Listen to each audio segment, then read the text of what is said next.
Welcome, everybody. Welcome to the Legendarium Podcast. I am Craig Hanks, your host, and with me today to talk Rings of Power, we've got kind of a full house. Let's start with you, Ryan. How you doing, Ryan? You're not going to insult me or anything? Or I thought about it. Sara even asked me earlier. She's That's like, the insult is he chose not to insult you. She said, "Are you doing insults?" And I was like, I don't know if I have it in me for this episode. But the way she said it made me wonder if she was going to be disappointed if I didn't insult her, and that was weird. And so I was like, now I'm determined. I'm not going to do it. So hi, Ryan.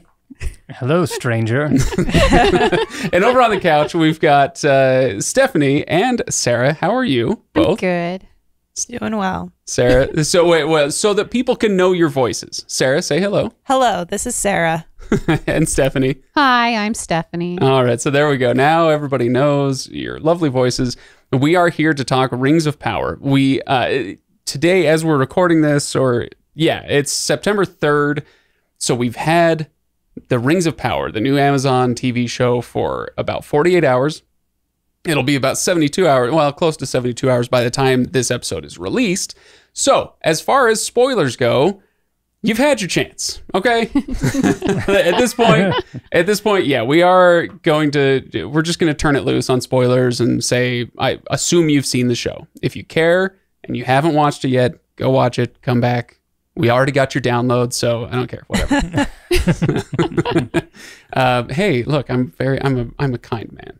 No, I was telling these guys before we got started, I'm actually kind of nervous about this episode just because of how, what's the word? Passionate the lead up has been and the reception has been to the show.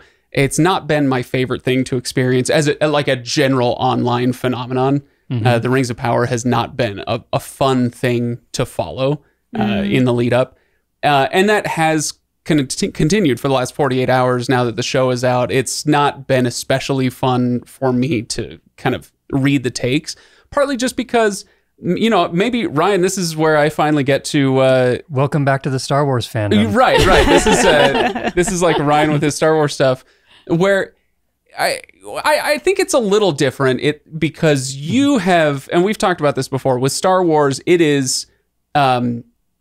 it's aesthetically, it's very close to an actual religious attachment where you're like, I have faith in this thing and whatever it is, I will love it. It says Star Wars on it, so I will love it. And you've kind of just made that determination in your life, right? We've talked about this. Yes. And to a certain extent, correct. Right. for good or ill. I think that's a fair thing to say. It's not quite that way for me with Tolkien. I mean, as we sit in a room movies, of 80 books they're all based on. No. I was going to say is the Hobbit movies. Okay. Like I have a tough time with those because they're bad movies. Okay. You haven't decided anything that is Tolkien adjacent or related has your full buy-in or support. Right. So anyway, I'm kind of on that continuum with you and Star Wars, but I'm not quite where you're at with that stuff. Is that fair? So anyway, I think we're closer than you think, but yes. Probably. It's too much fun to make fun of you for Star Wars. I know. So here, pull that mic a little bit closer, Ryan. Eat that thing. No. So anyway, so yeah, I've been a little bit nervous because, and let me start off with a question from Discord. We're going to have a lot of these, okay? But this one came from Little Red Book, who said, should I watch it? That was her question. Should I watch it? Okay, so we're going to answer that throughout the course of this episode. But then there was another question from The Solution, who said, I would like some ratings from each of the people discussing it before the discussion starts to see the overall spread of reactions. So I bring that up so that I can kind of get mine out there. And then we've got a special way that we're going to do the three of you. This actually fed in perfectly because you and I had a conversation before we recorded about specifically separating our thoughts before we all got together and diluted them. Right. So we did that. Right.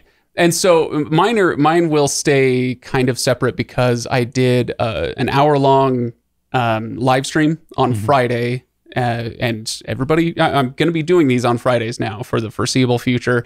Friday, 4 p.m. Eastern, I'll be on YouTube discussing various topics. This week it was the Rings of Power. And so my thoughts are there. But I'll tell you, generally speaking, I really enjoyed it. I had a great time with it. I thought it was lots of fun. Thought it was, obviously really beautiful to see and all that stuff. And yes, there are lots of things that I would change, and we'll talk about some of those. There are lots of things that I think are brilliant and wonderful, and we can talk about those. But if you want a rating out of 10, I might give it so far a 7. Yeah, there's room to improve, but I'm having a great time with it. So there you go. There are my thoughts on it. Now, for the rest of you, Ryan, your idea was to have everybody record their thoughts separately. Yes. Yeah. One of the things that I find very interesting about the way that we are set up and that we do this is a lot of times we'll watch something, we'll read something, we'll do whatever. We come in and we get a certain distance into the conversation and our thoughts and everything's already been diluted and we're like, oh, maybe I feel bad about this, and we don't want to share it the same way because we don't want to feel like an idiot. Like we have that moment. And I'm like, no, I'm going to put myself on the edge. Like I'm going to throw it all out there at the very beginning and say exactly what I think about it and get it down, which will help me either solidify it or know where I'm coming from as I change my mind through the evening. And then it'll also help our people listening to maybe get that reference too. And so I thought it would be a way for us to do something a little bit unique and different. Right. So you and Stephanie recorded 2 to 3 minutes of your thoughts, and we will play those. But I wondered if we might want to start with Sara. Yes. So that, the whole idea being not getting into the conversation or, not being influenced by somebody else's thoughts. So I think we'll start with Sara. We didn't pre-record ours. I forgot about it. I didn't receive this assignment ahead of time. This is brand new to me. Happy to do it. So yeah, so we're going to start with Sara. I've got a little timer for you, so we'll make sure you don't go over 3 minutes. I won't go over 3 minutes. Not going to be a problem for you. That seems like a preview of commentary. So. Okay, so Sara, go ahead. What are your thoughts on I almost called it the Wheel of Time, on the Rings of Power? My thoughts on the Rings of Power summed up this way. It's a vibe. I enjoyed watching it. I liked kind of being in that world. And I didn't come in with expectations to either enjoy it or not enjoy it. I've never read The Lord of the Rings. I've read The Silmarillion once as a surprise birthday gift to Craig. I remember nothing about it. And I like the most impact it would have on me, whether I liked the show or not, is just conversation with Craig. So given that, I felt like I could come in pretty open to either liking it or not. I would say my rating is probably around a 6 or a 6.5, enough to keep watching it. But I definitely notice the things that I don't like. And at the same time, when I finish an episode, I generally think oh yeah, I'm interested in watching the next one. It's not like, oh, I can't wait, but it's positively disposed. I definitely liked the first episode more than the second. I think that's about it for my summed up thoughts. I have more to say, but that's okay. That's how it goes. So Sarah's rating is a 6.5. Yeah. Okay, we'll call it a 6 just to make it simple. Ryan, who do you want to go next? You or Stephanie? What do you think? Well, we're already here on me, so do you want to play your video? We'll just react to your video. Oh yeah, let's do your video. Let's roll the video. Okay, Ryan, pull up your video, and we're gonna roll it right now. So I'm obviously coming from the place of I have just finished the Silmarillion storyline with Craig and Kyle for a little bit, so I have a little bit of lore knowledge, but not a lot. I have familiarity with the Lord of the Rings series and the franchise as a whole. So I probably more than just the average person watching, but less than those who are truly deeply in love with Tolkien's work. So my initial feelings, the first episode, sat down, and admittedly it was a little bit late. It was later in the evening, but that usually isn't a huge problem for me. I was bored. There's some really great moments at the beginning. I loved the parallel to the Lord of the Rings trilogy, having Galadriel give a prologue, having her voice come over. I thought that was a really nice sequence. It was like, oh, cool. This brings me back. This is a nice connection. I think there's going to be some homage here. They're not going to go entirely, Peter Jackson's route, but at least they're going to not be too far. They're not going to just try and be like, this is an entirely different thing that looks different, sounds different, feels different, everything's different. There's still the connection there. It felt like that from the get-go. Might change. But I really liked that beginning portion, but I still, even right now after 2 episodes, I don't know that I can tell you the elf ranger, his name, the one that's in love with the woman. It starts with an A, and I only know that because I saw it on thing. I don't really remember a lot about him. Galadriel and her initial journey. I was like, oh, here's all the trailer stuff we saw.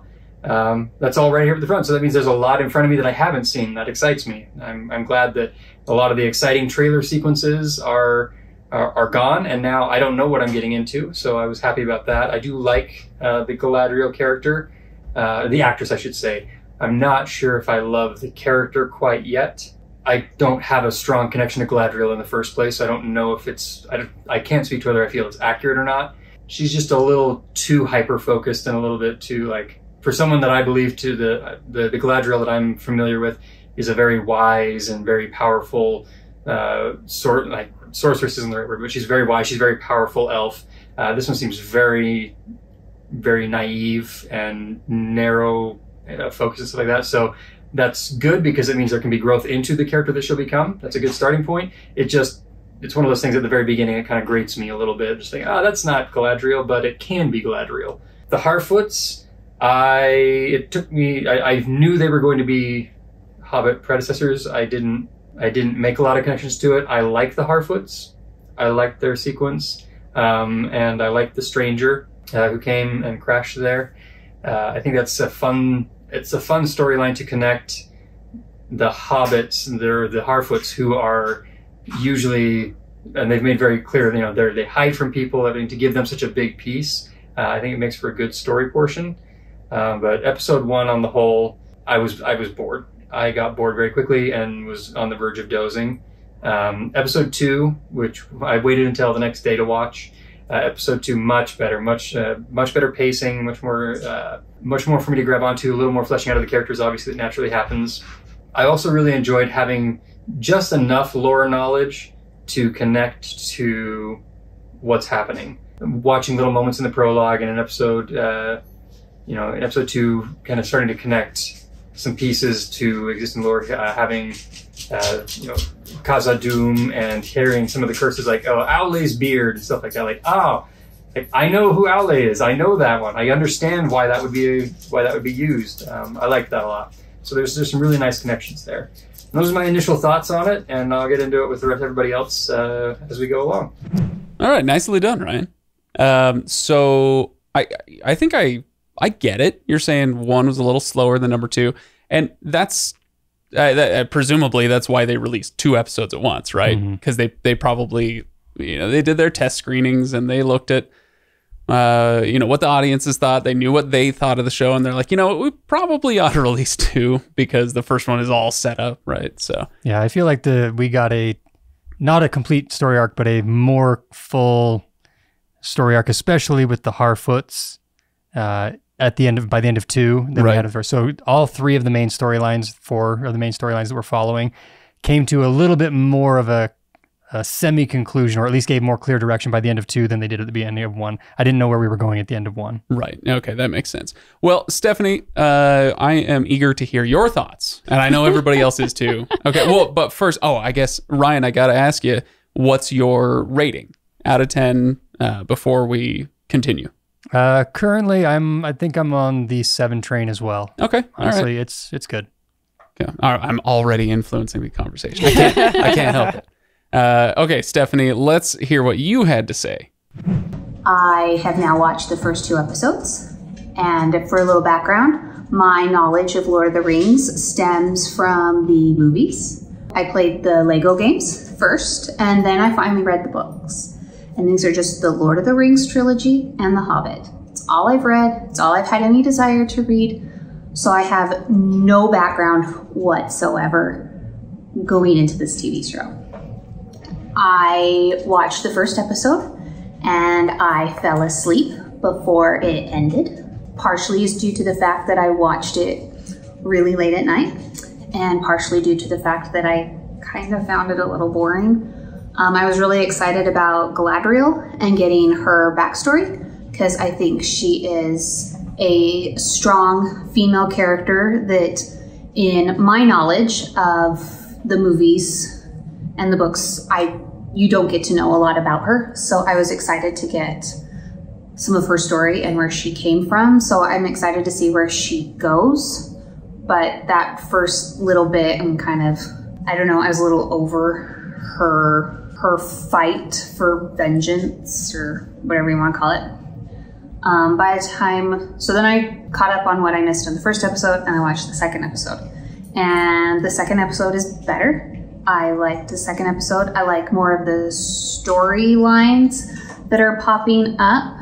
I still feel like it's a lot being thrown at the audience early on, maybe keeping it down to one or two or three plot lines to begin with, and then start adding more and more people, because honestly, I don't know anyone's name. There were even a couple that I'm like, I don't know what's going on here. I don't remember who they are. So it was kind of hard to follow, specifically the village and the elf soldier guy that, like I said, I don't know anyone's names. I can't remember any of them. I had a hard time. It's kind of like, I almost felt like maybe we introduced their plot line a little too early to care. I really like, I don't remember what they call themselves, but the Hobbit ancestors, Nori and her friend and the stranger. I'm really excited to see where that goes, and how that plays out, and who the stranger ends up being, because I thought that was kind of interesting, him falling from the sky. I'm excited to see about that. I have high hopes for where the show is going, but as of right now, I'm kind of like, if I didn't keep watching it, I probably wouldn't feel like I was missing out on a whole lot. But I don't know if that's just because of my lack of knowledge going into this, or if it's writing and everything, because I don't feel like it's one of those TV shows that have really grabbed me from the beginning, where I'm like, oh, I can't wait to find out what's happening next. Because fantasy and everything is huge in our house, I will watch it. Most likely I'm expecting to enjoy it on whatever level. I don't know if I'll enjoy it on like this deep resonating level, because I don't feel like that so far, but I'm hoping that it'll just be fun and I'll like it. All right, Stephanie. So those are your thoughts. So I guess the first thing we've got to ask you now after that is, what is your ranking or rating out of 10? So I fall in that 6-ish category. Are you really a 6? Because the way you were talking in that recording feel like made me... a 7. I was thinking more like a 5. No, I feel like I liked it maybe more than I might have let on, but no, I wouldn't say I was a 5. I'm not completely indifferent on it. Right. Maybe if I was completely indifferent, I'd be like, yeah, it's a 5. But I lean more towards I did enjoy it. But that's fair enough. Fair enough. Okay. Well, now we have everybody's thoughts. And we can kind of go on with our discussion. I'm not sure. Do we want to just dive right into the Discord stuff, or do we want to kind of pick up on where some of these left off? Ryan, where do you want to go with this? No, what do you think? I think we should spend a little bit of time talking about the things, the elements that did resonate, that we did like, things that really worked well. And, that I think would be a good starting point. We can get into the Discord stuff in a little bit, but I don't know. I'm interested to hear just hearing, especially like Sarah's thoughts originally. You really are the exact opposite of our feelings in terms of episode 2 was a little bit off for you, and you loved episode 1. I'm kind of curious as to what it was that resonated with one for you. Well, I'm not sure if this is the entire answer to that, but I think something that's involved in my preference for 1 over 2 is pacing. And it was really interesting for me to hear both of you say that it was boring, because to me, I was just like, why are they going through all these things so quickly? Like the first episode, I really felt like, maybe in a perfect world, you have enough funding or whatever, could have been 3 episodes. They could have taken each of those 3 main storylines and devoted an entire episode to it, ended with that, kind of meteor thing that they all saw at the end to kind of unite them. But it just felt like there was so little time taken with these really key like, for example, Galadriel's entire motivation, it seems like this is going to be her motivation as a character throughout the series, throughout the first season. I don't know. But it's this quest to find the remaining orcs that nobody believes exist and to find Sauron, right? And so, like, why? We literally got maybe 20 seconds of the orcs and Sauron and why they're so scary. And, like, you can rely maybe on your Lord of the Rings knowledge. Right. But Lord of the Rings happens after all of this. And so, like, it felt like so much of almost no conversation or almost no dialogue in the episodes was for any purpose other than like plot essentials. Mm-hmm. So why not take more time with it? Like, I don't. If you're that gonna character present development, that understanding of like the ethic of the show or the ethic of each character individually, it, definitely came away feeling like I didn't know these people, but it wasn't because it was moving too slowly or there wasn't enough. I don't know. It felt like we were rushing through so much of it, and it could have been much more effective if we had taken some time with certain scenes or with certain relationships.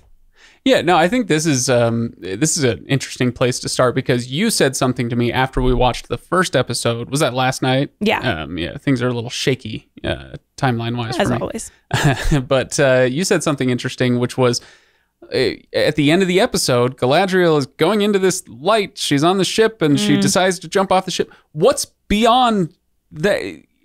I thought Morgoth took that over. I thought he darkened the whole thing. Well, no, I think you're on? misrepresenting that just a little bit. Oh, am I? I know that beyond, to clarify, this is the final scene of episode 1, I think, or it's close to the end, where this entire fleet of elves on the ship is going back home, going back to Valinor, right? Well, it's a group of elves on one ship, so it's not a fleet of ships. Sure, okay.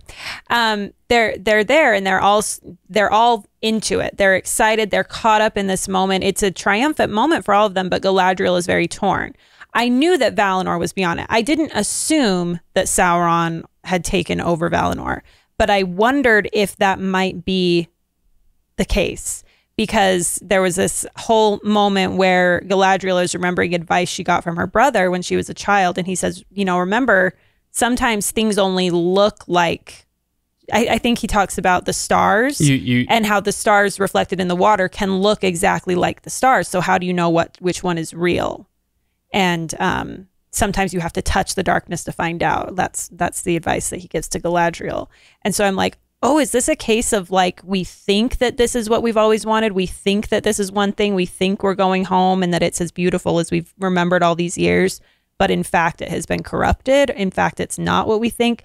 I don't know. That was a part of my brain was trying to just piece together the mystery, and the music made me think there was something sinister happening, So I was trying to figure it out. It's not that I thought that was what was going on, but I wondered if it might be. Okay, right. Maybe I misspoke, but yeah, that's about what I remember from what you said. And it still feeds into my point, which is that it's very different for me to watch this show than it is for you and Stephanie, especially to watch this show, and even Ryan to a certain extent, because I've been so steeped in this lore for so long that when at the very beginning, when they say, oh, and there was light, and they show the trees, but then the enemy destroyed that light, whatever, I can't remember all the dialogue, but it shows the trees darkening and all that stuff. I know all about how that happened, why that happened, who did that, who he was in league with, and where he went after that, and what it means that we resisted and they drew their swords. And when it does show a fleet of ships as they sail to Middle Earth and they're going to chase down Morgoth. I know where those ships came from and the tragedy behind. Yes, you're very smart. my point simply being that it's tougher for me to recognize glossing. Oh, completely. With that sort of thing, because I just fill in the gloss without even noticing. Exactly. Yeah. So it's one way that it makes it hard for me to know. It would be difficult for me to write up a real good essay about this show for a magazine like I did with Devs. When I watched Devs, I was like, I got to write this thing down. It would be impossible for me to do that here because I don't know how to dissociate myself from my history with the Lord of the Rings and Middle Earth. Yeah. So anyway, but no, I think that's a fair thought. Ryan, any thoughts on that? I not on that specifically, but I think it's funny that you bring up that some of the prologue, those moments of seeing the tree and everything. And there's, like I said, I have just enough recognition to be like, oh, I know enough about that. The light of the tree and what that means. Right. So like you might not be able to name the trees, but you at least know that they exist. It was really cool and fun for me to have that. It's the first time I've had that feeling with Lord of the Rings stuff, is to that recognition of deeper lore. It was really nice. And I loved that. I know that's not something that everyone's going to experience in that, but I really did enjoy that portion, that moment with it. And on the whole, there's some really enjoyable moments that show some character stuff going on there. Specifically that when they're all heading towards Valinor and it's opening up and you watch the elves just completely, I don't know what the right word I'm looking for here is, but just a very natural flow. They just immediately start singing. Like they can't control themselves and they just start singing because the song comes through to them, and Galadriel, it doesn't connect with her. And I'm like, oh, that was beautiful, because you watch all the other elves and they can't help themselves. Well, there's a great moment earlier in the episode when Elrond says, it is said that when you approach the Blessed Realm that you hear music, and it's music that we all know, but we didn't know we know, and whatever. And so, I think that feeds really well into that moment. I loved it. And that single moment did a lot for me in terms of realizing how deep the darkness and turmoil of the Galadriel is carrying, because something's that powerful could overpower maybe someone's minor misconceptions or concerns about, like, I don't know, I kind of liked Middle Earth, would probably still go, oh no, this is great, I'm going. But she is so heavily steeped in this loss of her brother Feanor. No, that's her father. Finrod, that's Good. Right. And the hatred for Sauron and everything, that it's enough to make heaven itself not pleasant, not enough for you to want to go there. I think that is such a crazy cool dark place to start that character out from. Yeah. And it's all done in that sequence. Yeah. And I thought that sequence. By the way, real quick, I just said that her father was Fëanor. No, it was Finarfin. So so many F names. I know it gets a little rough. Sorry, Sarah, you were saying. I thought that was a really effective scene, where the reason I was so kind of invested in trying to figure out what exactly they were implying with all the music and every little shot was because they had me, and you could absolutely understand Galadriel's inner turmoil and the conflict that she was kind of wrestling with.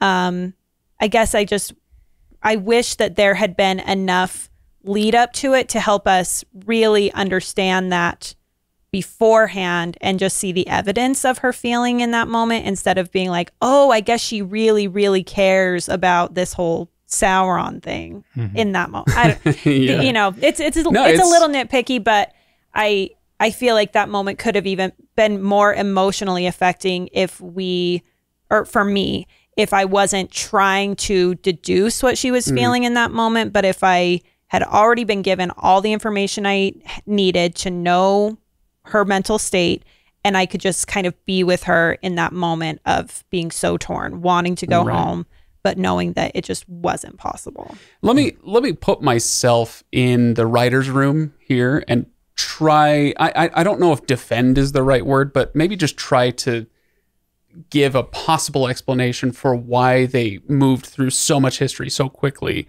and didn't give us all of what you're talking about, with Sauron and the orcs and the First Age and the wars and all that stuff.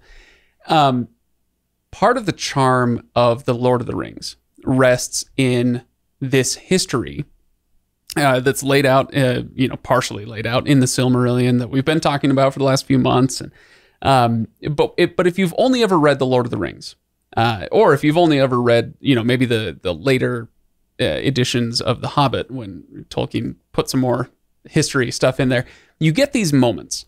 The hobbits have met Strider, and they're going through the wilderness with Strider, and he sings them a few bars from the Lay of Leithian, the story of Beren and Luthien, And if you're an attentive reader, you can read along with that. And you just kind of get this little glimpse into the history of Middle-earth. There's one time of the cats of Queen Beruthiel. And you're like, what's that about? And it's just this little tiny tidbit. And these happen all throughout the book. Who are the Entwives?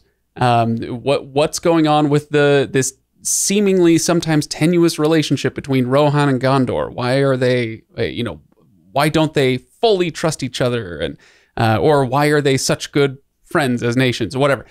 Point being, there's a lot of stuff in the story of The Lord of the Rings that's hinted at and never actually really explained. And you get to kind of just try to fill that in for yourself. And so, and some people, that drives them absolutely crazy. Some people find it utterly charming. And, they love the way that kind of background mythology works with the story. So I could see in the writer's room somebody saying, we don't need to flesh this out. We got a lot of story to get through. We got to keep going. And hey, that's Middle-earth for you. We're just going to kind of pepper in a little bit of history and let the viewers fill it in their minds. Now, as I said, defense isn't the right word necessarily, because I don't know if I totally buy that as a good way to tell the story in this case. It might be fine. I'd have to think about it a little bit more, but that might be something that they were thinking. So anyway, that's all.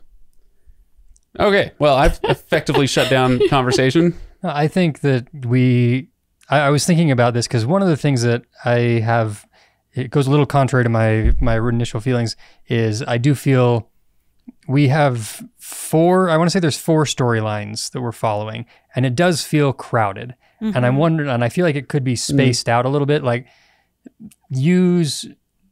for example, all of the episode 1 stuff with the Harfoots. I don't know how much of that I need in episode 1. It could be pushed to episode 2. Have the arrival of the stranger be this catalyst moment where we are going to then introduce the Harfoots from there. Yeah. Everyone sees it. Maybe just spreading that out so I have a little more time. This is something very akin, and for better or worse, the editing style of this piece sits very similar to Game of Thrones, where you follow a specific storyline with a specific character up to a point, and then they cut you off and jump you over to the next storyline. You follow that, and you jump to the next one, and it's usually right. This isn't only Game of Thrones. It's a fairly common editing technique. Right at that moment, as soon as you're like, oh yeah, now I'm ready, I'm invested in this story, they cut you and they move you to the next one. The problem is how many of those storylines you get to before you get back to your first one. Right. That's kind of the scenario here with the editing style, which I think over the long haul, when we get to the story and it's completed and we have every piece there, you won't feel it again on the second time because you have those things. It's just a first time piece where it's like, maybe if you spread this out, I wouldn't feel like I had to know everything at once. Right. So if we think back to season 1 of Game of Thrones, we're not talking about House of the Dragon here, but season 1 of Game of Thrones, things do feel a little bit more contained. And then as the story goes, it forks and it branches more and more and more. Mm-hmm. And so maybe we're experiencing season 2 a little too quickly. Yeah. If that tracks with what you're saying. Yeah. If you had to focus on only 2 of these storylines so far, which 2 would you pick? Ladies? Galadriel. Galadriel for me too. Is kind of a must. I feel like she's the biggest driving force. Yeah. Can I give you my other one? So this is really just personal preference because I'm having fun learning more. I'm kind of enjoying Elrond and the dwarves. That was mine. Yep. Which really don't even happen until the episode 2 anyway, but like I'm enjoying where that's going. Me too a lot. Sarah, do you have a differing thought? For me, it's Galadriel and is it Harfoots, the Hobbit, predecessors? Those would be my picks. Okay. All right. I find the Harfoots to be the weakest part of the show. Mm-hmm. Not to say that it's bad. It's not like I'm hating the Harfoots or something. It's just every time How could you hate a Harfoot? They are just lovely. It's just every time they're on screen, I'm like, okay, can we get back to the stuff I'm actually most interested And that's in. how I feel about the village with the woman and Me too. the elf For sure. soldier guy. And but- I feel the same way about Elrond and the dwarves. Oh yeah. Not that I didn't, not that there was nothing to like in either of those storylines. There were things, but overall, I'm just kind of like, there's a part of my brain that goes, oh, you don't need to pay attention to this. It's not, you have already decided it's not relevant to you. Yeah. I absolutely, my favorite sequence so far has been Elrond and Prince Durin. In That has been Khazad-dûm. my favorite sequence so Which far. part?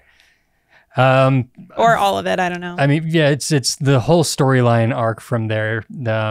Him having expectations and showing up, being immediately turned away, having to go through the rock challenge. I loved all that. And then I think it's just because it's the comedy side of me that loves it. There hasn't been a lot of comedy in the other parts, a little bit with the Harfoots and everything, but it's been a little bit heavier weighted otherwise. To have the interaction with his family and his wife's come in, you're not staying for dinner. He's staying for dinner. Like that whole sequence, I'm like, oh, there's a little bit of lightheartedness that I've been missing so far. And I'm glad to have that. And that sequence speaks to me. Like that's where I loved. I think one of the things that I liked also about that was the conversation they had on the lift when he actually found out why Durin was so upset with him because it had been 20 years. Possibly my favorite conversation in the entire Elrond is show like, so far. Oh, well, it's only been 20 years. And he's like, you've missed my marriage. You missed the birth of my children. And it kind of gives you that perspective of how long elf lives are. And I think Galadriel has a similar type of conversation when she is on the shipwrecked boat with whoever the man is that she's on the boat with, where she makes the comment of, I could spend your lifetime listing the names of people I've lost, and you get kind of that depth of her sorrow, and it's more than just her brother that she lost, it's her people and her history and stuff. And I think so you get this idea of how long their lives really are compared to the rest of the world. I love those little moments. And why that sets the elves apart from everybody else so thoroughly. It's tempting to be like, oh man, the elves are just aloof. They're just a bunch of dicks. Why can't you be nicer to humans and dwarves and hobbits and all that? It's because, if you form attachments with these people, it's rough. And, I loved that conversation with Durin for exactly the reason you were just talking about. It's something that you kind of have to just assume, if you're, like with Sara, your whole experience is the movies. Well, I guess you did read the Silmarillion, even if you didn't. Technically. Yeah. No, but like if your experience is the movies or even the books to a certain extent, you don't really get an idea of what it means to live forever. Yeah. And so that's just a way to illustrate that. I loved it. Loved that moment. So Ryan, do you have a different answer than those two storylines? No, Galadriel is your main character, your driving force for now. She's the driving force, so that one. And then I've really loved the Elrond Durin piece, so I'd probably stick with that. That being said, I do think our Elven Ranger and that storyline is going to be more interesting going forward because it's probably going to be the one that introduces us to Sauron most directly. With the kid and the sword. Yeah, we see the sword, the blood goes in there and the sword starts coming back. And we're like, oh, that's interesting. What does this look like? What does that mean? Yeah. I'm excited for it, but as of right now, it's the one that I'm like, if I had to cut one right now, that's the one that hits the editing room floor. The human village. Yeah, the human village right now. I was telling Sara as we were watching it for the first time that those scenes distract me the most because they have the most out of place casting, which is the woman who plays Bronwyn, I think her name is Bronwyn, is so distractingly beautiful that it rips me right out of the scenes. It's tough to watch. It's like, where did they find you? My goodness. And it's not, I feel like some of it is on the styling too. I feel like she's somebody who could look more kind of correct with her setting and the people who live in her village. Cutter dude. Yeah, exactly. But they were just like, let's make her look like she is, she's using Charlotte Tilbury like foundation, and she has all the best contouring. They do a kind of an extreme close up on her face at some point, and the second time, because I've seen the first episode twice now and the second episode once, and as I was watching it with you, they do this close up, and it's like I can clearly see how much makeup they used on her. You're and so it's, dewy. Right. Yeah. So anyway, no, but I guess I agree with you that so far it might be overall the best to hit the cutting room floor. Although if we're just talking about the first episode, yeah, Harfoot's take them out.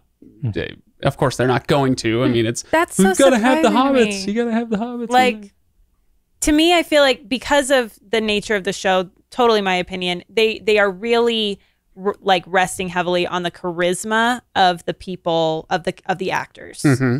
And I feel like the actress who plays Nori is so charismatic, and so are a lot of the other kind of bit players in her world, in that storyline, that I don't know. I'm just like, but you can't leave Nori behind. Like, we want to know about Nori. She's so curious, and she's so good with the kids, and she's kind of this like misfit, and but the community is everything. Like, I don't know. I want to stand up for my little Harfoots, but I understand everyone's allowed their opinion. I'm waiting for the first, for lack of a better term, I'm going to call it foundation piece that locks in, that gives an audience an anchor to work from, to say this is where this is going. Really, whether it's the introduction of the who the stranger actually is, or our first viewing of Sauron. Like, everything is like, the darkness is coming back. We're still not entirely sure what we're driving at quite yet, other than we know that we're going towards the Rings of Power. We know Sauron's going to be a piece.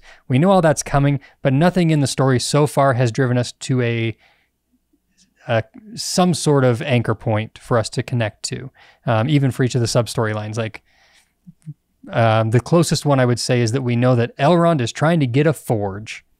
Like, that's the most locked down anchor point I have. Like goal. So I want to know what that first piece that's going to fall, that we then go, okay, I can now start connecting dots a little bit more going forward. Yeah. So yeah, if I understand what you guys are saying, the story just feels a little aimless at the moment. Yeah, it's two episodes in. I mean, well, but I think that's a fair criticism of the show, honestly, that they haven't locked in your mind, here is what we're aiming toward. Now, that being said, one of the greatest shows ever put on TV was Game of Thrones up through season 5. And it people probably forget now, for the reasons that we've been talking about. Ryan, you were saying earlier, your second time through the show, after we have a whole season or the whole run of the show, you're going to go back to the first episode and have all this context. So it's not going to feel so weird. People forget how aimless Game of Thrones was for a significant amount of time. And it relied on that charisma of the characters, the delivery of the actors, the writing, the costuming, the set pieces. That stuff was all so carefully done that it, sucked you into the world, and you kind of didn't care. Yeah. I don't care where they're going. I just want to go with them. Right. And so people can decide whether they have been sucked in that way with the Rings of Power, but that's probably the kind of feel we're going for, right? Yeah. Yeah. I was thinking a lot about Game of Thrones before this, probably in part because it's my only reference point for like fantasy epic that I cared about a lot. And I think going back to my issue about feeling like they were trying to make too many things happen in one episode. I thought about that first season of Game of Thrones and how, the king, Beruthiel, he didn't die kind of setting the whole Game of Thrones into motion until sometime in season 1, but it was like several episodes in. First episode, you're just meeting the Starks, and you're meeting the king, and you're meeting Cersei and Jaime, and like you're getting to know these people, and even though they haven't defined their goals yet necessarily, it's not so much a question of whether the goals have been defined, but whether you as a viewer feel like, I need some goals to get defined or else I don't care. If you care enough about the people, if you care enough about the relationships and the dynamics that they're setting up, then maybe you don't need to have the whole, you don't need to understand their objectives quite yet. And I feel like their presence. Yeah, you like being in their presence, and you're curious about what's going to happen with them. And I feel like Game of Thrones, for all of its failings, especially towards the end, it was confident. Like it was like, we're just going to take our time with this. we believe we'll have enough time to tell this story. Right. And I wonder, I don't know what kind of deals have been set up with Rings of Power and how many seasons they're signed on for. 5? 5. Okay. So it's like, take your time. Minimum 5. Be confident that you'll have the time to tell the story. Well, I don't know. I don't know how much story they're trying to tell, but there were a number of times, like, for example, the storyline with the elf ranger and his lady love, where they're going back to her home village, her hometown, and he doesn't even realize it's her home village. And I feel like the natural expectation for a relationship like that would be, you're in love with this person, and not just in love, but this is like kind of a once in a millennia kind of love, because you're an elf and a human. So you're finding out where she came from, and you're not like kind of having any conversations about that. Like, hey, wow, what's this like for you to be walking through your home village that's burning? Like, you would expect, if you cared about the characters and if the writers cared about the characters, that they would let them have that moment. And there were a lot of times like that in Game of Thrones when characters could have those moments. And when I miss those moments in these 2 episodes. So let's quickly do carry that comparison through a little bit more. Game of Thrones, especially season 1 of Game of Thrones. Okay, let me back up and say Rings of Power, unlimited budget. Okay, they spent $250 million to acquire the rights to be able to do this, and then another $1 billion producing a season of television. Are you serious? Very close to $1 billion. That's so shocking. I know, it is shocking. My point being, the budget was there from the beginning. They had, and so it's like, hey, you want this shot? You want, this amazing costuming? You want, name your actor. We'll get them. Doesn't matter. We will get them. So if that's Game the of case, Thrones, we didn't get better. Sorry. Game of Thrones did not have that. They didn't know what they were dealing with. And everybody's favorite stuff from season 1 of Game of Thrones was filler.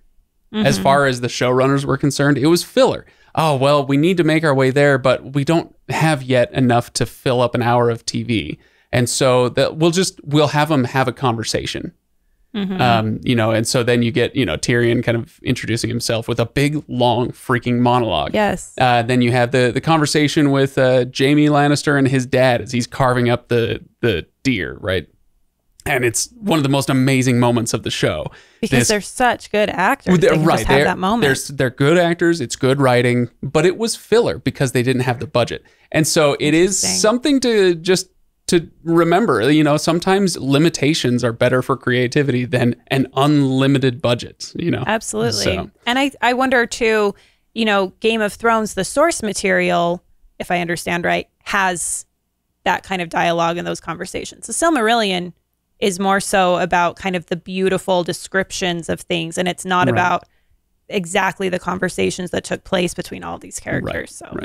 Okay, so you guys, we've been going for 50 minutes now. Yeah. Just on kind of our initial thoughts. so now we've had our initial thoughts on the show. Should we get to some listener questions? Yeah. I don't know how many of these we'll get through. We'll get through as many as we can, and if we need to do a special release episode or something, that's fine. But okay, let's start with the solution. How about everybody's opinion on the orcs and their visual representation compared to this show, or comparing this show versus the Hobbit trilogy and main trilogy? How do we like the orcs? We haven't really seen much of them. Yeah, so there was a brief. We got the one in the house, right? With them. And early on, kind of setting everything up, there were moments of elves fighting orcs. Right, but we didn't get any like close-up shots or anything. I'm fine with it. It's whatever. Yeah, I'm not sure. I'll be honest. I feel like this question is driven towards trying to get a specific type of answer, something yeah, like that. And I don't have one. Yeah. These orcs look like good orcs. They're very orky. Yeah.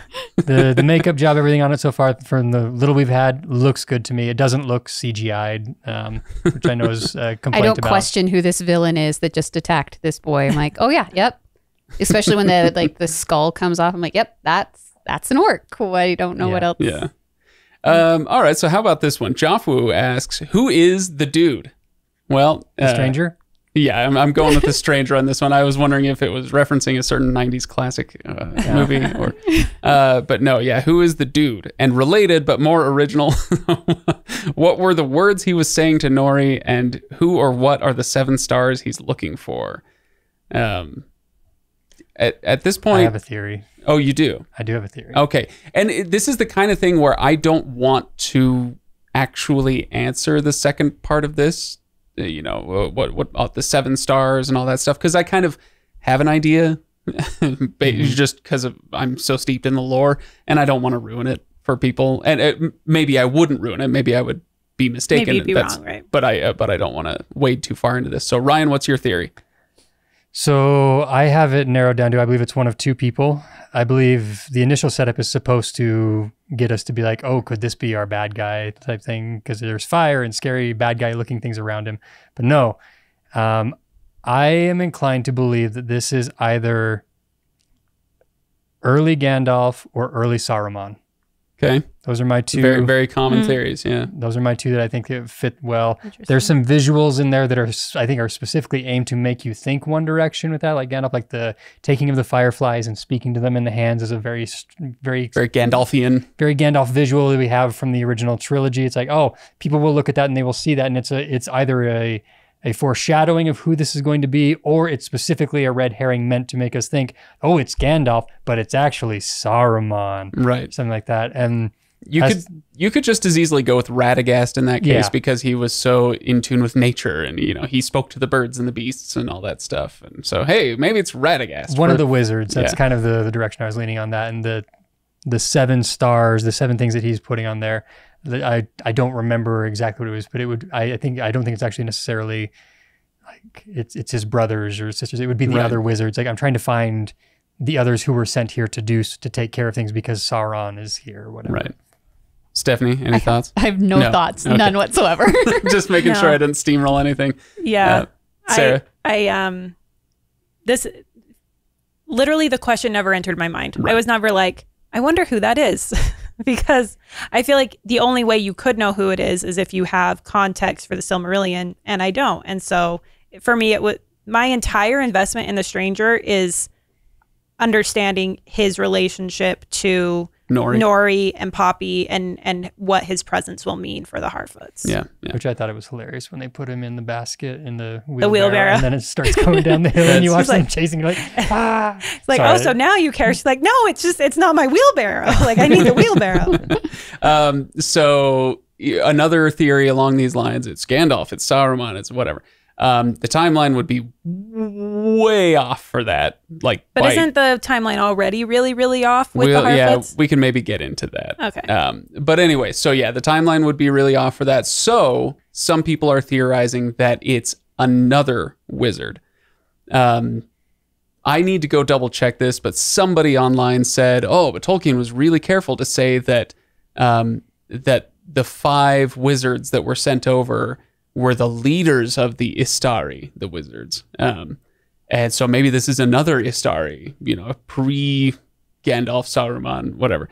So maybe something like that. I'm not very interested in solving the puzzle. I'm interested enough in who it is. Like I want to find out who it is, or I want the show to reveal it, but I'm not that interested in theory crafting about this one. Yeah. Mm-hmm.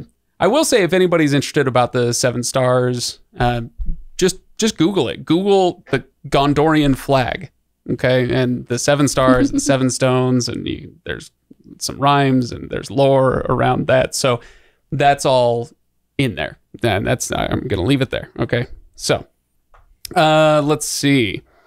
So that was Joffwu. Thank you, Joffwu. D, that's the entire name. I think this person used to be D Pult maybe, but it's just D now. Says, do the creators seriously think someone could swim across an ocean with no provisions or transportation? She's an elf. I have to admit, that was my very first thought. Like, I could have cared less about what was going on with the light and everything. She jumps off the boat and the boat goes away. I'm like, where does she think she's going? Like, that was my big concern about her in that episode. Yeah.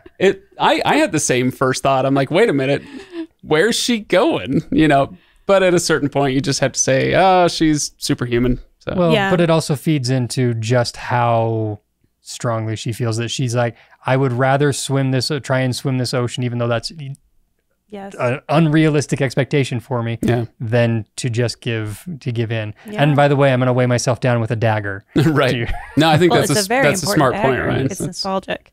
And I also think, to Ryan's point, like when somebody jumps out of a burning building, do they necessarily like have a plan? Are they like, oh, I know what I'll do after I jump out of this burning building? Like, no, they're just threatened with something that they know is intolerable and they have to get out. Yeah. And so she's very confident in her abilities. She took down that troll or whatever it was, and the ice troll. Single-handedly. So, and I think she kind of figures she's got some options, but I think it does kind of speak to the depth of her need to not end her story yet. Yeah. To go back to Middle Earth. Which led into a part that Stephanie just absolutely loved in episode 2. What was that? What? Now I have to know. So ever since Jurassic World came out, I've had this weird, strange fear of water dinosaurs. Oh, no. So I'm sitting here and I'm watching in the boat, like she's rescued and everything seems happy and fine. And then you see the fins coming down and my heart just starts pounding. I'm like, oh my gosh, she's going to get eaten. Like, I know she's not because I've seen Lord of the Rings. But man, like I was like, Ryan, you couldn't have warned me that there's a water dinosaur in the stupid show. That's pretty funny. Stupid fear of the unrealistic. Lone Wolf Lunar asks us to discuss the inverse relationship between knowledge of lore and enjoyment of the show. All right. Is it rant time? I think it might be rant time. Okay. I'm really glad we have the grouping we have, because we have most touch points here in terms of enjoyment versus knowledge. Yeah. So. And that's okay, Ryan. Thank you. That's the rant I want to go on. Mm-hmm. False dichotomy. This is not a real thing. It is not an inverse relationship. I don't know that it's really a relationship at all. I don't know that there's a real correlation between knowledge of the lore and enjoyment of the show.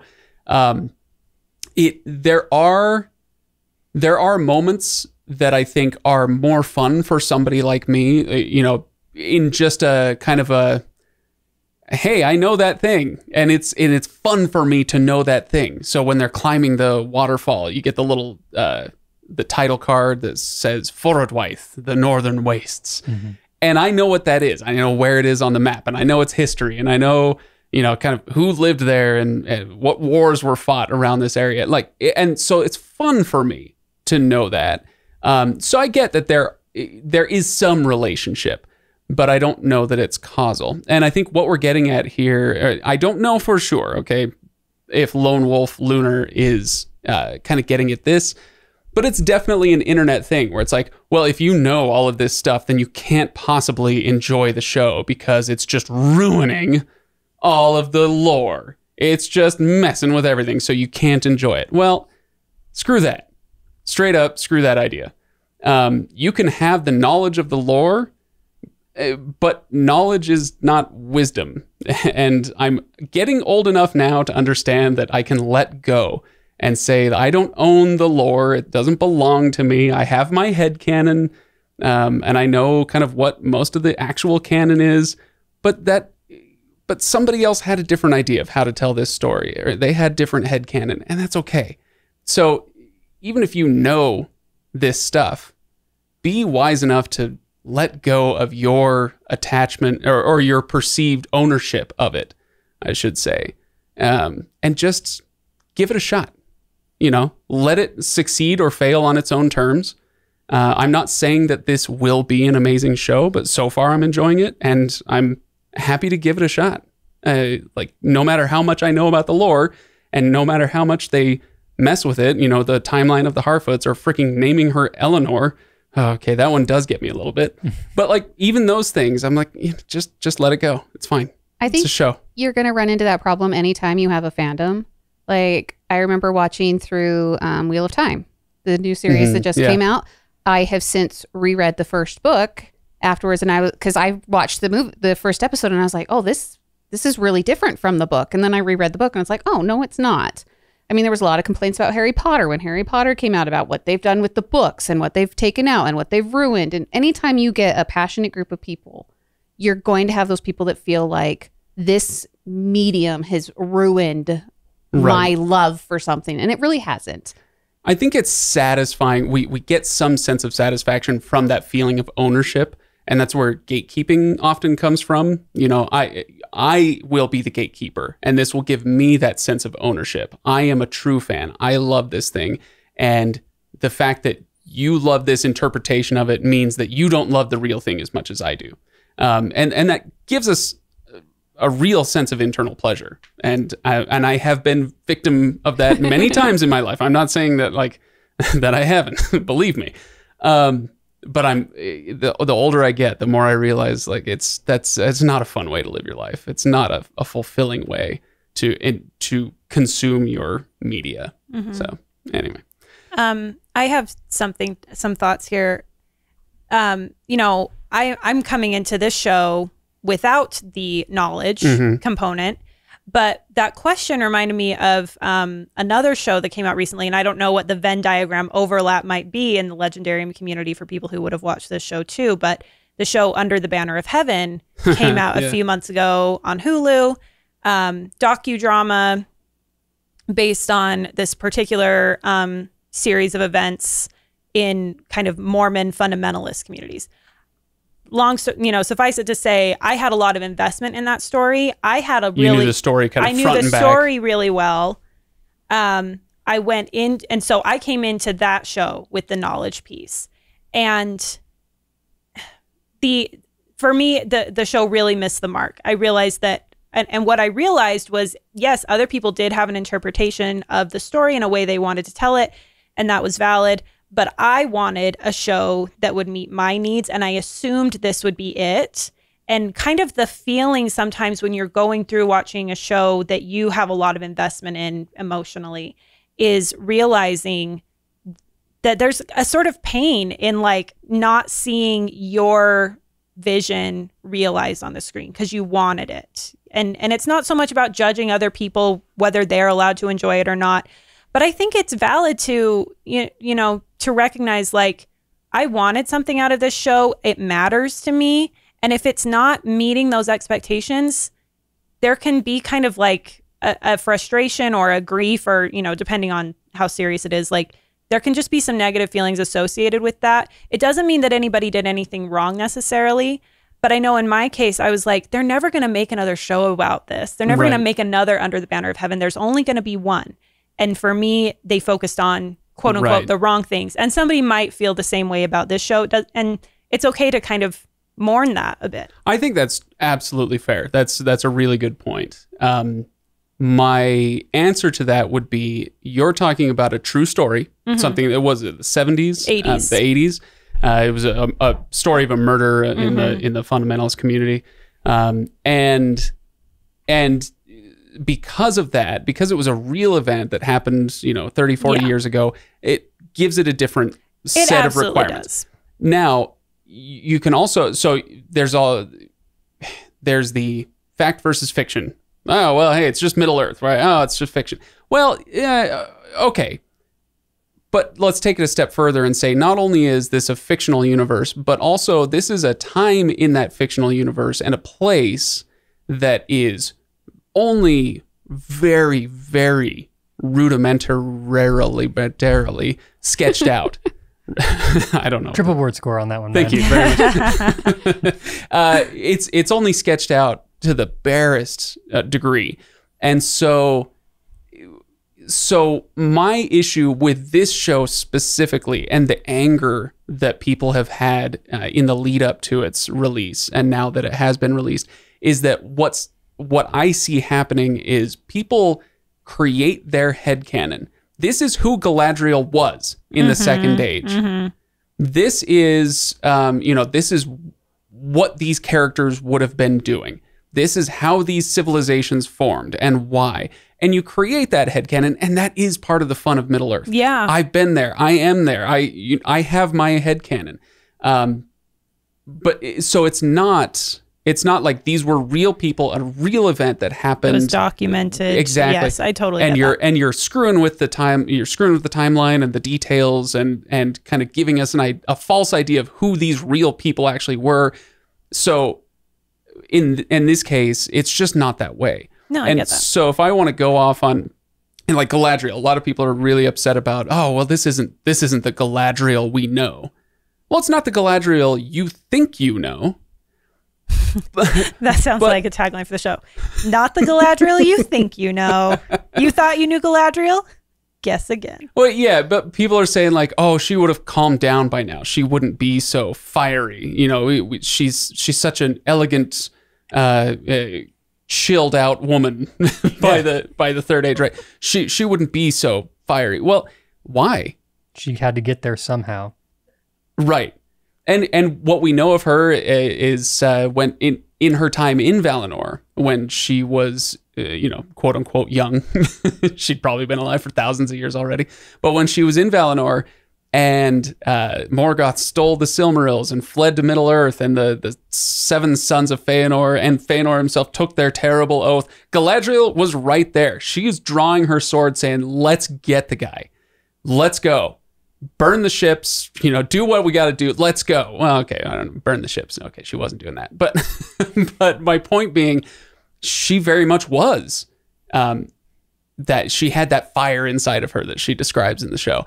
And then, she goes through the whole first age and she participates in all this stuff. And she does study under Melian, the Maya, who, teaches her how to set her wards around the forest, and that teaches her how to do it in the third age when she has Lothlorien. And so there are the seeds of all these things. But like you say, Ryan, she's got to get there somehow. And who's to say that she was already the person that we know in the Lord of the Rings? Mm-hmm.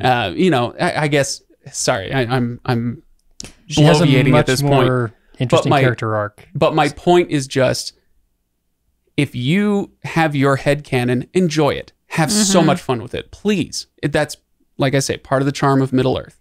But allow the showrunners to have their headcanon too. If you don't like it, fine.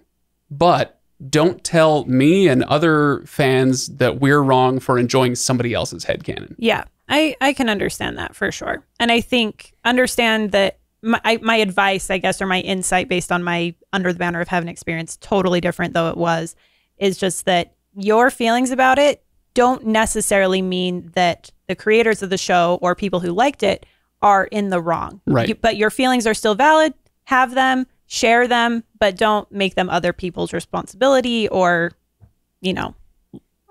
lash out at other people. Yeah. It's the anger is really getting to me. Yeah, I can tell. It's and which is, Ryan's laughing because you think I'm angry right now. No, I don't think you're.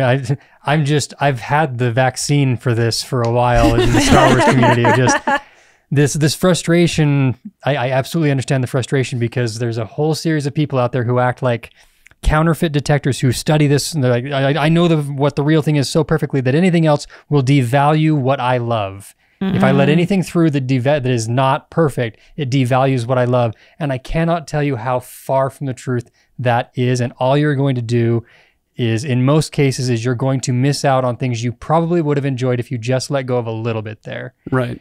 It is okay to look at something and say, that doesn't fit for me. That's fine. But in most cases, I find that there is more about you need to figure out than there is about figuring out what the showrunners did wrong. Like, that's where I'm at. All right. Yeah. Well, on that note, maybe we go to a few more questions. We've been going for a while now, and this is just going to be a long episode. Blue Team does it all the time, so Deal with it. why can't we? They'll be happy about it. So, some of them might. The ones that are still here will be. Yeah, there you go. All right. Fair enough. There you go. All right. The solution. Back to the solution. How angry were you that we had to wait until the second episode for the appearance of a certain race? I'm assuming they're talking about the dwarves. Not angry at all. I didn't have a feeling about that. What did we just say? No, I didn't know for sure who would be a part of this story or not, so I wasn't kind of like waiting on the edge of my seat for a certain race. You were not consuming all of the marketing material leading up to. Literally none. Right. Did you ever see like any of the posters? Or You might have shown them to me, and I've Right. forgotten. I don't know. That she sound like a forgets dig. most of what I say No, to I'm her, just- so that's fine. I knew that there was a Lord of the Rings season, like new series coming out when you asked if anyone wanted to be a part of the podcast to record about it. So that is my background. That is how long I have known of the existence of this show. Is what, like Ryan, did you 3-4 days?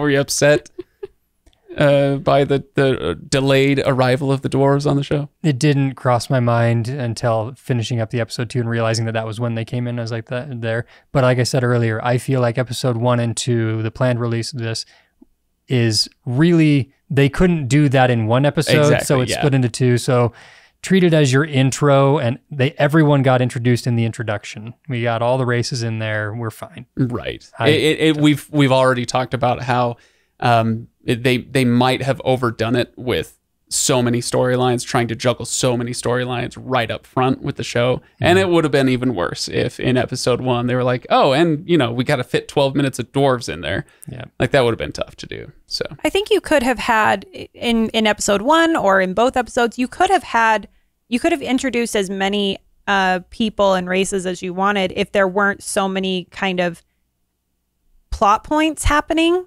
I don't know, if you could have just met them and spent time with them instead of also having to keep track of all the plot developments, it might have been fine. But no, it didn't bother me. I didn't notice. But all right. So Sindavar asks, are we thinking the northern fortress is Utumno, like it's implied to be, or just a minor nameless fort?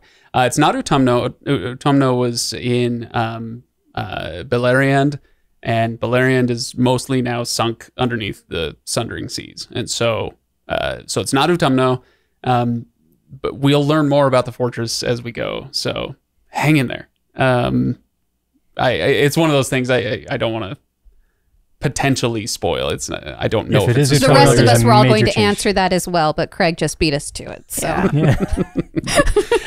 No, it's not a bad question though. But how about this one? Also from Sindavar, thoughts on casting for the Noldor, the elves, particularly Finrod and Celebrimbor and Elrond. From Craig. Okay, they want my thoughts on this.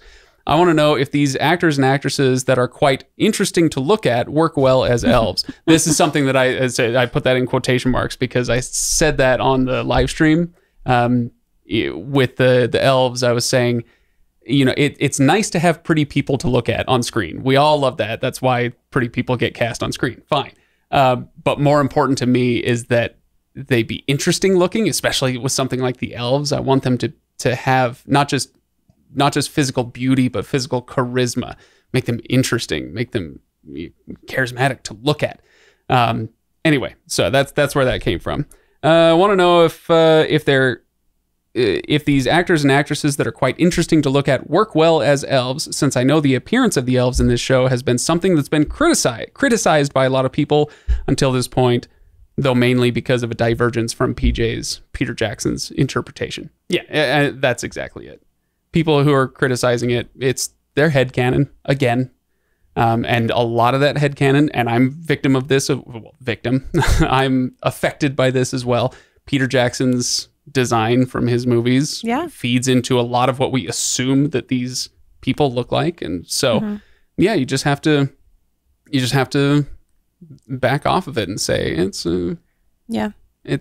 somebody else's headcanon. So how did you feel about it? Did it work for you? Totally. Yeah. I honestly, I knew there was some of that criticism at the beginning, like, oh, there's a short-haired elf. Oh, that's terrible. What's his name? Arondir, the scout that falls in love with the girl. Oh, he has short hair. This is dumb. Elves are supposed to have long hair. And so I knew that was around, but that had been months and months and months ago. I hadn't thought about it. It didn't cross my mind. And when he showed up on screen, it did not cross my mind. I didn't actually think about that criticism. I only thought about it later after having finished the show. Didn't blink an eye. I thought it was just fine. And, I think for the most part, Elrond is a weird looking dude, whatever his the actor's name is. And I like it. He's a weird looking dude. You know who else is a weird looking dude? Hugo Weaving. Weird looking dude. And I like it. It works for me. with the elf scout, you know, kind of like Bronwyn being so attractive, it's distracting. You know, he makes me feel very inadequate as a male, and that's fine, you know. I think coming from someone who I have no idea what any of the criticism is. I don't know what people are saying about the TV show. I never once questioned what race anyone belonged to. Right. I think they did, like, the fact that there was this elf and he didn't have long hair. It never crossed my mind that he wasn't an elf, because the way that they managed to costume them and the actors were carrying themselves and everything, you just got this feeling. You could tell, like, they did a fantastic job. These are the dwarves. Mm-hmm. These are the elves. These are the Harfoots. Like, you know, because of the way that they're costumed and the actors are portraying these characters, what race they are, whether they look exactly like what Peter Jackson had. The one thing I would say, the one thing I would gently, mildly criticize when it comes to the casting of the elves is the vast age difference in a lot of the actors. Because, and again, you know, hey, headcanon, maybe I'm wrong, but if you have an immortal race, they literally live forever. It's not like they age so slowly. No, they don't age. It's, you kind of figure they're going to get to whatever their physical peak is and stop aging, right? They start as children, fine, but they're going to get to whatever age it is and stop aging. So you have Elrond, now he's apprenticing with Celebrimbor, and the guy who plays Elrond is clearly some dude in his, I don't know what, late 20s maybe, something like that. And Celebrimbor is this like 55-year-old man, 60-year-old man, whatever he is, and he walks in and he's like, and it's a good visual cue for the audience that, oh, I'm older and wiser and more learned than you. That's how he talks, by the way. I missed that in Celebrimbor's lines. But it is one of those things where I'm like, well, hang on, this doesn't make any sense. But why doesn't it make sense? Because, I mean, going back to Lord of the Rings, Hugo Weaving is Liv Tyler's dad. Hugo Weaving looks older than Liv Tyler. You're assuming that I don't have the same criticism for the movies. That's a good point. I guess I just mean, what you just described was that everybody reaches their physical peak and then just stops aging. So, like, why couldn't Celebrimbor be at that point? Sure. Yeah, that's fine. That's fair enough. Yeah. Anyway, it's like I said, gentle, mild criticism. I don't really care that much. I will say the casting that they've set up for Galadriel, young Galadriel, main character Galadriel into Cate Blanchett, like that works pretty well. That's a solid one. This guy into Hugo Weaving, something happened in there. Like, there was some sort of tragic accident and facial reconstruction. I'm just saying some jawline some changes. jaw shaving. Yeah. Some of that happened. I think for me, and again, I don't have a strong investment in this, but like I, in general, expect the elves to look just more stoic. It's not even necessarily the way their face is ordered, but just like the expression they have on their face is more stoic. Oh, sorry, I bumped my mic there. But like, for example, I didn't recognize that the elf ranger guard man was an elf at first, but I also didn't know that there were elves who could have that job. So when I saw someone come into that bar or the tavern in armor, it didn't occur to me at all that he was an elf. Yeah. So I don't know. All the cues were a little off for me with him. Right on. All right. So Nats would like to know, what would be cool to see on screen considering the visuals the show has provided? Oh, somebody's driving by and their subwoofer is really, really loud. Sarah's like, what is going on? Yeah, what would be cool to see considering the visuals the show has provided? Ryan's got something chambered and ready to fire. Well, yes. This is more something that I thought was really cool about a visual in the piece than what I want to see.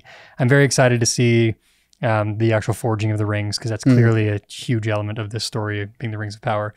But this is a connection to my learning of the Silmarillion. This was a great moment in episode 2 where we get to see the title credits for the first time. Yeah, the actual portion, and it's the sand things that are caused by sound waves. What do you call those? Sound waves. Fractals. No, is that not the right word? I'm really upset because it's a Stormlight Archive. It's a big element in Stormlight Archive. I thought it was fractals. But the sand that is made by the sound waves or whatever, and realizing It's clearly a digital. I was so disappointed. Can I just real quick say I also really enjoyed that until they started making it clear that it was CGI. I was like, if you could do this all practically, I would be thrilled. Finding the frequencies to set that up and do that would be insane. But just knowing how big of a story that music and its creation, everything, and then having the one piece that weaves in the darkness, that weaves into the sand, and there, like watching that visually, I was like, oh, that's awesome. The power of music in here, and then the power of what Morgoth is, and eventually Sauron is going to be. Like, I loved that visual in the opening title sequence so much. Yeah. Ladies, considering your comparative lack of knowledge of the lore, do you have an answer to this question of what you're excited to see, or you're just along for the ride? I don't think so. I have nothing. Do you want to, let me ask this, do you want to see things you recognize from the other films? Like, we went to Khazad-dûm, and that's something from the Lord of the Rings film. You had to say it out loud to me for me to actually put those two things together, because that's not what my brain read when the title came up on the screen. I don't even know. I just brushed apart, like, I don't know where any of these places are. Right. I don't know. And so until you said it, I was like, oh yeah, that does sound familiar. And then we had to have the conversation as to what that actually was. Sarah, do you remember? No. I don't remember. Khazad-dûm is the dwarven name for the Mines of Moria. So in the first movie, when they go through the Mines of Moria and they get chased by the Balrog, that's where they are. Oh, okay. Yeah, so. No, I don't have anything. But I was going to say, after we watched the first episode together, I pointed out a visual element that I really loved in the first episode, and Craig was like, oh, people hated that when it came out in the kind of like promotional pictures. It was the hunters who had the moose antlers on their back. I loved it too. I was sad it was over so soon. I wanted more of literally just that costuming. So for whatever it's worth, if that's the last straw and you can write off all my opinions for the rest of this episode or for the beginning of this episode, that's fine. But I thought that was enchanting. I did and it was a vibe, again, just a vibe for me. I remember when those came out and being like, oh, I'm excited to see that. And then they walk by and it's the introductions of the Harfoots. I'm like, that was it? Exactly. That was the entirety of the moose guys? I want to know about these guys. Who knows? Maybe they'll be back. They got to come back. They're going to be the running gag. They walk in through all these different scenes through the whole piece. It'll be like an Alfred Hitchcock thing where you try to spot Alfred Hitchcock in all the movies, and it'll just be those hunters in the background of scenes where they do not belong. But they're going to be so well camouflaged that it'll be so easy to miss them. Why is there a moose here underground? This giant battle just stops as they just walk through. Sorry, guys. Sorry for them. They like smack an orc on the head as they're going through with one of them. Sorry, my bad. Excuse us. So Nats also asked, casting choices, nailed or not enough to judge on yet? I'm generally fine. I haven't seen anybody that I was like, oh, yikes, bad casting. Some are stronger than others, and maybe some will still come into their own. I feel really negative about, again, I wish I knew his name, the elf ranger guard. Arondir. He, to me, was just so boring. I don't know. I was not into that casting at all. Yeah, that's fair.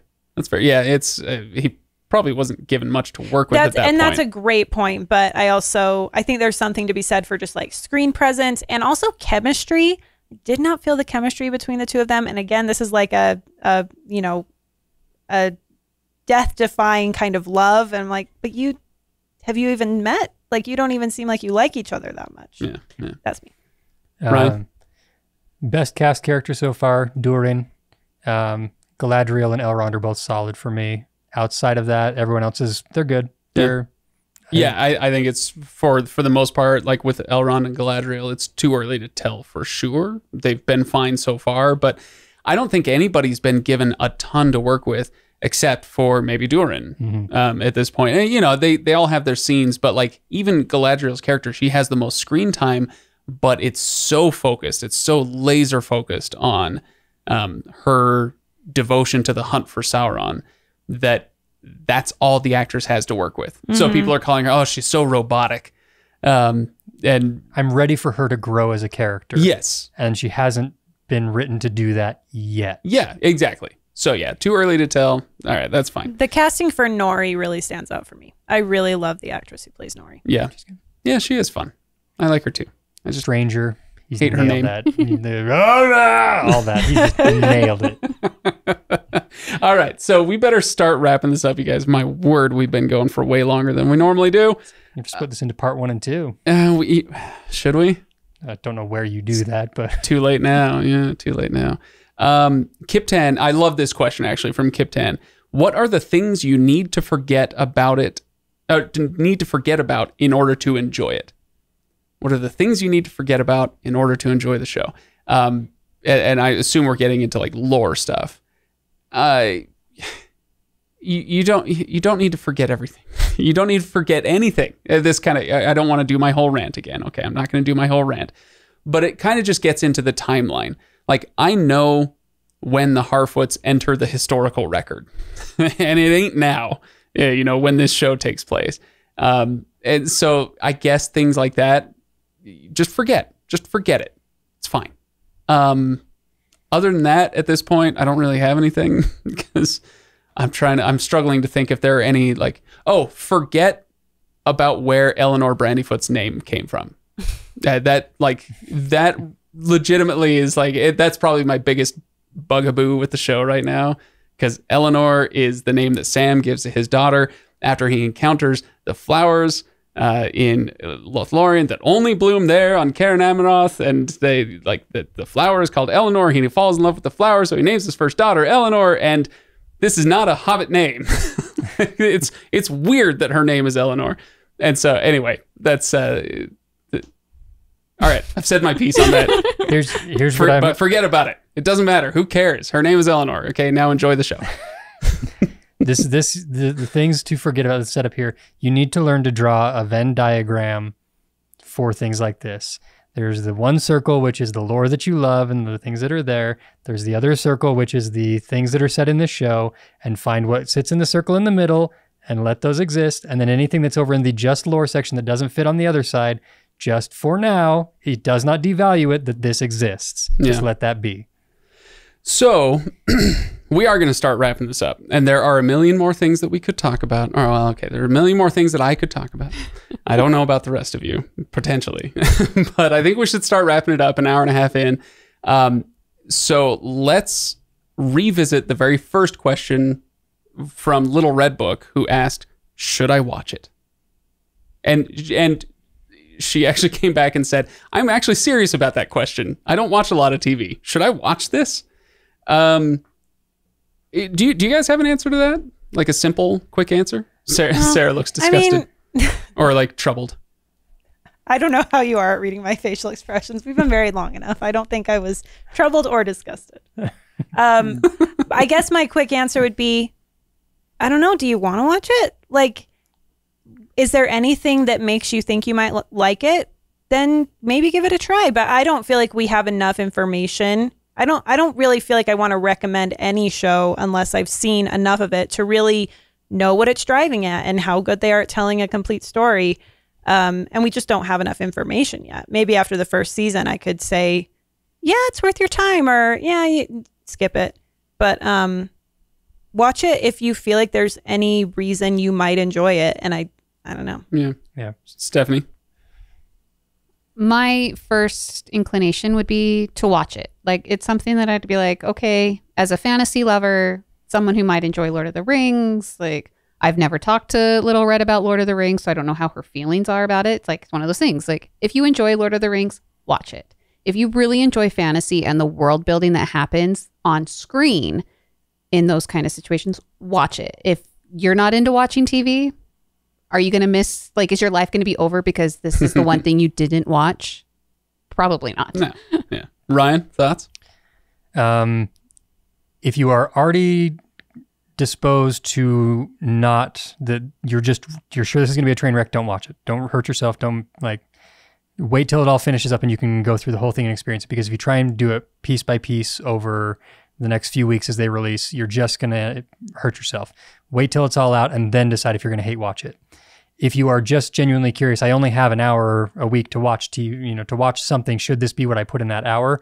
Wait till it finishes. Again, that's my recommendation. Wait till it finishes. Get the consensus after it's done. Go see through. what people think. There's enough here. Like, I feel very similar to this right now as I did when I first started watching Only Murders in the Building. It's a fantastic series, great thing, whatever. But I hated having to wait every week, not because I was really driven, but because I was like, I need more than what you've given me. It's almost like I'm not sure if this show is going to be worth my time, and it's taking too long for me to figure it out. That and Severance, yeah. Only Murders in the Building and Severance I felt this way about.